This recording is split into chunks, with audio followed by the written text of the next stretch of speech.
chers compatriotes. L'UFDG, Union des forces démocratiques de Guinée, a écrit à Madame Ursula von der Leyen, présidente de la Commission européenne. Nous vous livrons le contenu de la lettre qui a été transmise par Sébastien Nadeau, député français. Bureau exécutif Union des forces démocratiques de Guinée, France. À l'attention de Madame la présidente de la Commission européenne. Madame la présidente, le 15 décembre 2020, après modification de la Constitution, M. Alpha Condé va se faire investir pour la troisième fois président dans son pays, pendant qu'on célèbre avec faste la victoire usurpée de l'élection du 18 octobre 2020. Plus de 600 citoyens guinéens, dont des responsables de haut niveau de l'opposition, croupissent dans les geôles disséminées un peu partout en Guinée. Ils y sont jetés uniquement à cause de leur opinion politique, en exprimant leur opposition au non-respect de la Constitution, à la limitation du mandat présidentiel, en dénonçant les trucages des élections et inféodation des institutions judiciaires au pouvoir exécutif.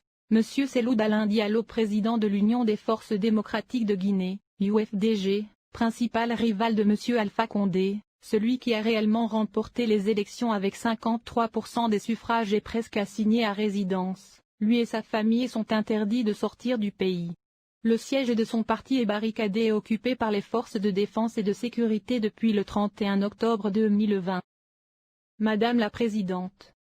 Au lendemain du 18 octobre 2020, date de l'élection présidentielle qui consacre le troisième mandat du président sortant en République de Guinée, la justice et la police guinéenne ont lancé une vaste opération d'arrestation dans les rangs des opposants. Les autorités guinéennes tentent de museler les responsables de l'UFDG, de l'Alliance nationale pour l'alternance démocratique, ANAD, et du Front national pour la défense de la Constitution, FNDC. Les interpellations sont faites sans convocation, sans respect de la loi, avec une grande brutalité. Les forces de sécurité, FDS, descendent chez les présumés coupables, brutalisent les familles, pillent leurs biens et les arrêtent souvent avec leurs parents. Rien qu'à Conakry et dans sa banlieue, les juges ont écroué sans aucun procès plus de 300 personnes, dont plusieurs mineurs. La plupart d'entre eux sont des cadres de l'UFDG. Au nombre de ces personnes arrêtées, Chérif Ba, vice-président de l'UFDG, Ousmane Gawal Diallo, coordinateur de la cellule de communication et ancien député, Abdoulaye Ba, membre du bureau exécutif national de l'UFDG, Étienne Soropogui, président du mouvement Nos Valeurs Communes, Mamadou Cellou Baldé, coordinateur des fédérations de l'UFDG à l'intérieur, Sékou Koundouno, un des responsables du FNDC. Nous pouvons dire sans exagérer qu'après le coup d'État électoral, le président Alpha Condé cherche à décapiter l'opposition politique dans son pays. Madame la Présidente, les forces de sécurité ont tué 50 personnes les jours suivant la présidentielle du 18 octobre 2020. La plupart des personnes tuées pendant les manifestations contre le troisième mandat ont reçu des balles. Les policiers et les gendarmes qui commettent ces crimes ne sont ni recherchés, ni jugés. Ils jouissent d'une impunité totale. Madame la Présidente, depuis l'arrivée au pouvoir d'Alpha Condé en 2010, la Guinée vit dans un climat de tensions interethniques et toutes sortes de conflits sociaux explosifs.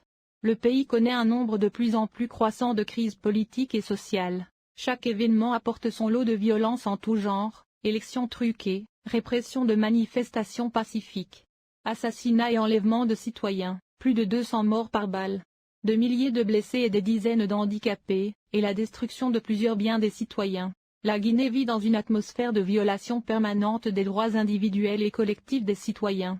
La corruption à tous les niveaux, l'injustice, la précarité sociale, le chômage endémique de la population.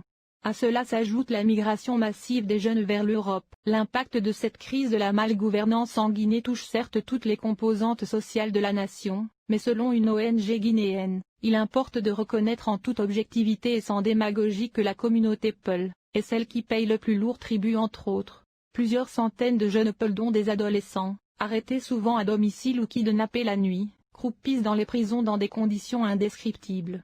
Des dizaines de blessés, dont la majorité par balle, sont encore dans les hôpitaux. Les forces de sécurité entrent par effraction dans les domiciles privés, cassent les magasins de vente, renversent des marmites, détruisent des véhicules et des motos, ou s'en accaparent, défoncent des armoires, violent des femmes et des filles, emportent argent et bijoux, ordinateurs, téléphones, habits, riz, sucre, huile, etc. Depuis plus de 1000 opérateurs économiques, notamment des commerçants Peul, ont subi des pertes par destruction et incendie de leurs magasins dépassant 200 milliards de francs guinéens. Ils n'ont jamais été indemnisés, malgré l'engagement pris par l'État guinéen. Des opérateurs économiques voient leurs contrats résiliés et leurs baux annulés sans possibilité de recours. Des domiciles des sages et personnalités religieuses de la communauté Peul ont été arrosés de gaz lacrymogène. Madame la Présidente, nous savons que le Parlement européen a pris une résolution le 13 février 2020 sur la République de Guinée, visant notamment la violence à l'encontre des manifestants. Malgré cela, nous voulons à nouveau attirer votre attention sur le cas de ce pays et solliciter votre aide afin d'engager toutes les actions en votre pouvoir pour faire revenir la sécurité et la démocratie en Guinée. En disant en malinqué, membre de son ethnie, digne de ce nom ne peut accorder son vote à un Guinéen issu d'une autre ethnie. En continuant de cerner les quartiers des Peuls à Conakry, le cas d'Ouanindara, une commune de Conakry comme à Ogossagou au Mali et de traquer ces derniers et les abattre, M. Alpha Condé risque de déclencher une guerre civile en Guinée. Nous vous remercions Madame la Présidente de l'intérêt que vous porteriez à notre requête et vous prions de croire l'expression de nos salutations distinguées. Paris le 13 décembre 2020. Les membres du bureau exécutif de l'Union des forces démocratiques de Guinée UFDG en France. Pas de recul. Merci de nous avoir suivis et à bientôt.